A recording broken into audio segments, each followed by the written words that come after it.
भारत ने पाकिस्तान से और आतंकियों से पहलगाम में हुए आतंकी हमले का बदला ले लिया है। आज हम इस पूरी घटना का विश्लेषण करके आपको बताएंगे। पूरी एक एक जानकारी इससे जुड़ी हुई आपको हम देने वाले हैं, तो आप सब आखिर तक आज इस शो को देखिएगा। हम आपको ये भी बताएंगे कि क्या प्रतिक्रिया पाकिस्तान की बाद में आई, किसने क्या बयान दिया है और कैसे इस पूरे मिशन को अंजाम दिया है सेना ने। ये सारी जानकारी आपको देने वाले हैं। तो भारत ने पहलगाम के आतंकी हमले का बदला आतंकवादियों से, पाकिस्तान के उन आकाओं से ले लिया है जिन्होंने इस पूरी घटना को अंजाम देने में अहम भूमिका निभाई थी। तो इसी पर आज हम आपको पूरी जानकारी दे रहे हैं। ऑपरेशन का नाम सिंदूर रखा गया था। भारत ने पहलगाम हमले का बदला लिया। पाकिस्तान पर 24 मिसाइलें दागी गई। मोदी बोले ये तो होना ही था। खड़गे ने भी कहा कि हम सरकार के साथ हैं। इसके बाद आखिरकार भारत ने ही पाकिस्तान के आतंकी संगठनों के खिलाफ जवाबी कार्रवाई कर ही दी। इंडियन एयरफोर्स ने मंगलवार आधी रात 1:05 से लेकर के पाकिस्तान और पीओके यानी पाक अधिकृत कश्मीर के भीतर एयर स्ट्राइक कर दी। इस हमले में 9 आतंकी ठिकानों को निशाना बनाया गया। इनमें 100 से ज़्यादा आतंकी मारे गए हैं। भारत की ये जवाबी कार्रवाई पहलगाम हमले के 15 दिन बाद की गई है और इसका नाम दिया है ऑपरेशन सिंदूर।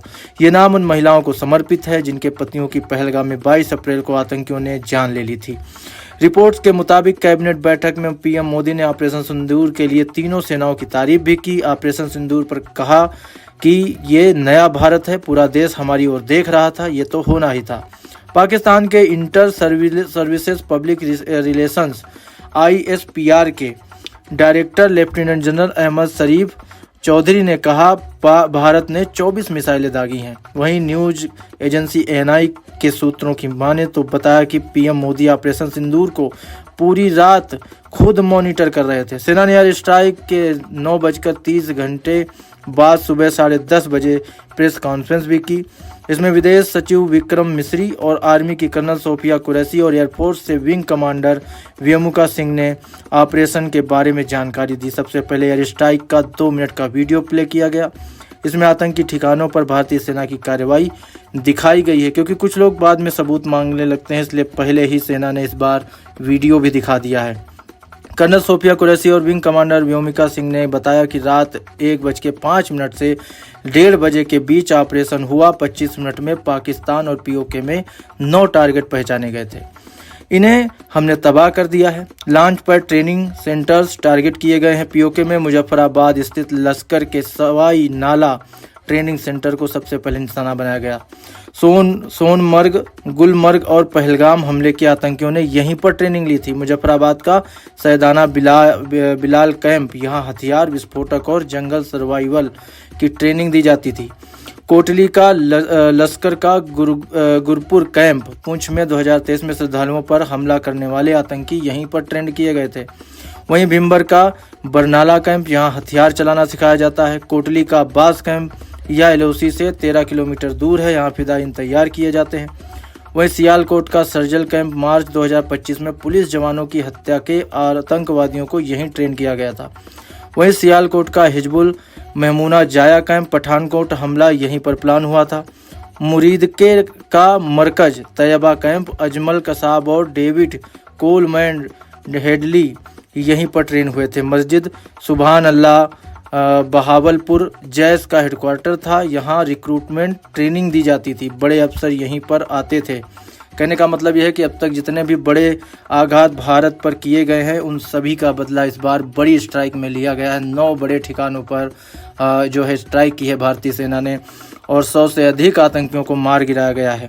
अब आपको हम ये 9 ठिकाने बता देते हैं और ये किस संगठन से जुड़े हुए हैं वो आपको पहले बता देते हैं। तो पहला ठिकाना है मरकज सुभान अल्लाह बहावलपुर, ये जैसे मोहम्मद आतंकी संगठन से जुड़ा था, इसे भी नस्तो नाबूद किया गया। दूसरा मरकज तैयबा मुरीदके, ये लश्कर तैयबा से जुड़ा है।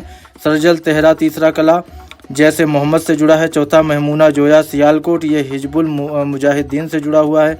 5वां मरकज अलहे हदीस बरनाला, ये लश्कर तैयबा से जुड़ा हुआ है। वहीं 6ठा मरकज अब्बास कोटली, ये जैसे मोहम्मद से जुड़ा हुआ है। सातवां जो है वो है मस्कर रहील साहिद कोटली, हिजबुल मुजाहिदीन से जुड़ा हुआ है। वहीं सावई नाला कैंप मुजफ्फराबाद लश्कर तैयबा से जुड़ा है। सैदना बिलाल कैंप मुजफ्फराबाद जैसे मोहम्मद से जुड़ा हुआ है। ये तमाम ऐसे ठिकाने हैं जहां पर आतंकियों ने ट्रेनिंग ली थी और उन्हें पूरी तरह से तबाह किया गया है। अब आपको हम बता देते कि इस पूरी घटना के बाद पाकिस्तानी मीडिया के कैसे बयान आए। पहला बयान आया कि पाकिस्तान के रक्षा मंत्री ख्वाजा आसिफ ने जियो टीवी से कहा, भारत ने अपनी हवाई सीमा से पाकिस्तान पर मिसाइल हमले किए हैं जो नागरिक इलाकों पर गिरे हैं। दूसरा बयान आया कि पाकिस्तानी मीडिया ने दावा किया कि पाकिस्तानी सेना ने 26 भारतीय फाइटर जेट मार गिराए हैं। इनमें 3 राफेल, 2 MiG-29 और 1 सुखोई शामिल है। उसी के पास भारतीय चेक पोस्ट भी तबाह किए गए। तीसरा बयान था कि हमले की लोकेशन और मरने वालों की अलग अलग संख्या। पाकिस्तान ने रात 2 बजे कहा, हमले 5 ठिकानों पर हुए और 3 लोगों की मौत भी हो गई है। 3 घंटे बाद यानी सुबह 5 बजे इंटर सर्विसेज पब्लिक रिलेशंस यानी ISPR डायरेक्टर अहमद शरीफ चौधरी ने कहा, भारत ने 6 इलाकों में 24 मिसाइलें दागी। इनमें 8 नागरिक मारे गए हैं, 35 घायल और 2 लापता हैं। इनमें लश्कर तैयबा का कमांडर हाफिज अब्दुल मलिक भी शामिल है। मलिक मुरीद के स्थित मरकज तैयबा एयर स्ट्राइक में मारा गया है। तो ये तमाम बयान जो उनकी तरफ से आए वो थे। अब आपको लेटेस्ट अपडेट बता देते हैं इस पूरी घटना पर अभी क्या चल रहा है। तो राष्ट्रीय जांच एजेंसी NIA ने पहलगाम आतंकी हमले को लेकर जनता से मदद मांगी है। NIA ने कहा है कि अगर किसी के पास इस हमले से जुड़ी कोई जानकारी, फोटो या वीडियो है तो तुरंत साझा करें। NIA ने इसके लिए 2 नंबर भी जारी किए हैं। तो पहला है 9654958816 और दूसरा है 01124368800। जानकारी देने वाले से एक वरिष्ठ अधिकारी भी संपर्क इसमें करेगा। पाकिस्तानी सेना की फायरिंग जो पुंछ में हुई है उसमें 10 लोगों की जान गई है। मोहम्मद आदिल एक, दूसरा सलीम हुसैन, तीसरा रूबी कौर, चौथा मोहम्मद जैन, 5वां मोहम्मद अकरम, 6ठा अमरीक सिंह, 7वां रणजीत सिंह, 8वां जोया खान, 9वां मोहम्मद रफ़ी, 10वां मोहम्मद इकबाल। इसके बाद ब्रिटेन के पूर्व प्रधानमंत्री ऋषि सुनक ने कहा है कि किसी भी देश को यह स्वीकार नहीं करना चाहिए कि उसकी सरजमी पर किसी और देश से आतंकी हमले किए जाएं।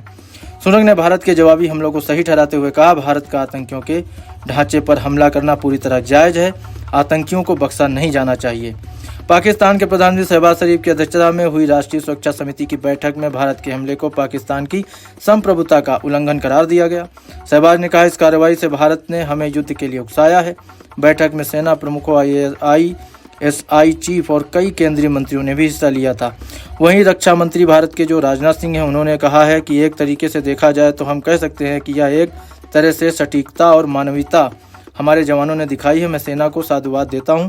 जिन आतंकियों ने हमारे लोगों को मारा था, सेना ने उनके ही कैंप केवल नष्ट किए हैं। उनमें किसी भी सिविलियंस को कोई नुकसान नहीं हुआ है। राजनाथ BRO के स्थापना दिवस कार्यक्रम में ये बातें बोल रहे थे। गुजरात क्रिकेट एसोसिएशन GCA को पाकिस्तान से एक मेल आया है जिसमें नरेंद्र मोदी स्टेडियम को विस्फोट करके उड़ाने की धमकी दी गई है। GCA अहमदाबाद पुलिस को इसकी सूचना दी और अहमदाबाद पुलिस के वरिष्ठ अधिकारियों और बम निरोधी दस्ते की एक टीम ने स्टेडियम में जांच भी की है। इस बारे में एक वरिष्ठ IPS अधिकारी ने बताया कि यह ईमेल पाकिस्तान JK के नाम से आया था और इस लाइन में we will blast your stadium लिखा था। आगामी दिनों में यहाँ IPL के मैच भी होने हैं। वहीं राहुल गांधी का बयान आया। उन्होंने कहा, हम सेनाओं को पूरा समर्थन देते हैं, हमारा पूरा सपोर्ट है, हमारे जवानों को पूरा समर्थन हमारी ओर से रहेगा। वहीं ईरान ने भारत पाकिस्तान के बीच तनाव को लेकर गहरी चिंता जताई। ईरान के विदेश मंत्रालय के प्रवक्ता इस्माइल बाकई ने दोनों पक्षों से संयम बरतने की अपील की है। लेकिन सबसे बड़ी बात यह है कि इस समय भारत ने अपना बदला ले लिया है। वहीं राष्ट्रीय सुरक्षा सलाहकार NSA अजीत डोभाल ने कई देशों के NSA और विदेश मंत्रियों से बात की और पाकिस्तान और POK में आतंकी ठिकानों पर हमले की जानकारी दी। डोभाल ने अमेरिका के NSA और विदेश मंत्री मार्को रूबियो, ब्रिटेन के NSA जोनाथन पावेल, सऊदी अरब के मुसईद अल आइबान, UAE के शेख तहनून और अली अल शम्सी, जापान के मसाताका ओकानो, रूस के संगेई सोइगु, चीन के वांगपी और फ्रांस के राष्ट्रपति के सलाहकार इमैनुअल बॉन से संपर्क किया है। उन्हें पूरी जानकारी इस पूरे ऑपरेशन की दी है। पाकिस्तान ने 9 आतंकी ठिकानों पर भारत की कार्रवाई को एक्ट ऑफ वॉर करार दिया है। पाकिस्तान अखबार डॉन की रिपोर्ट के मुताबिक नेशनल सिक्योरिटी काउंसिल NSC की मीटिंग के बयान में ये बात कही गई है। NCS की बैठक खत्म होने पर पाक PM के कार्यालय ने आधिकारिक बयान जारी करके कहा है कि हमारे पास अपने चुने हुए समय, स्थान और तरीके से जवाब देने का अधिकार है। NSC ने भारत का जानबूझकर ऐसे इलाकों को निशाना बनाने का आरोप लगाते हुए उसे अंतर्राष्ट्रीय कानून का उल्लंघन करने के लिए आरोप लगाया है। गीदड़ भभकी अभी भी पाकिस्तान की ओर से जारी ही है। वहीं जैसे मोहब्बत के प्रमुख मौलाना मसूद अजहर ने कहा कि सुभान अल्लाह, मस्जिद पर किए गए हमले में उनके परिवार के 10 सदस्यों और 4 करीबी सहयोगी की जान चली गई है। मृतकों में मौलाना मसूद अजहर की बड़ी बहन और उसका पति, मसूद अजहर का भतीजा और उसकी पत्नी, एक अन्य भतीजी और उसके परिवार के 5 बच्चे शामिल हैं। मसूद अजहर ने बयान जारी करके कहा कि मेरे परिवार के लोगों को जन्नत नसीब होगी, मैं भी मर जाता तो अच्छा होता। अजहर ने भारतीय प्रधानमंत्री नरेंद्र मोदी की आलोचना भी की, कहा कि अत्याचार ने सभी नियम तोड़ दिए हैं, अब किसी को दया की उम्मीद नहीं करनी चाहिए। तो ये तमाम अब तक की घटनाएं जो हुई हैं इस ऑपरेशन सिंदूर को लेकर के हमने आपको बता दी हैं। आगे जो भी अपडेट होगी आपको हम देते ही रहेंगे। पूरी तरह से हमारी नज़रें इस पूरी घटना पर बनी हुई हैं। वहीं आज तमाम जगहों पर मॉक ड्रिल किया जा रहा है, जो पहले से तय था, लेकिन मॉक ड्रिल के ठीक एक दिन पहले रात में इतना बड़ा ऑपरेशन हो जाना, जिसके बारे में किसी को कोई उम्मीद नहीं थी और जिसकी निगरानी खुद, जिसकी मॉनिटरिंग कर रहे थे प्रधानमंत्री मोदी, और इतने बड़े ऑपरेशन को अंजाम दिया गया है। और एक बार फिर भारत ने साफ कर दिया है कि किसी भी तरह का अमानवीय कृत्य बर्दाश्त नहीं किया जाएगा, किसी भी तरह का आतंकी हमला अब भारत में स्वीकार नहीं किया जाएगा, क्योंकि भारत बदल चुका है और घर में घुस करके वो अपना बदला लेना भी जानता है। तो ये बड़ी खबर थी जो हमने आपको बताया। मिलते हैं एक और बड़ी खबर के साथ, तब तक आप देखते रहिए इम्पैक्ट भारत टीवी।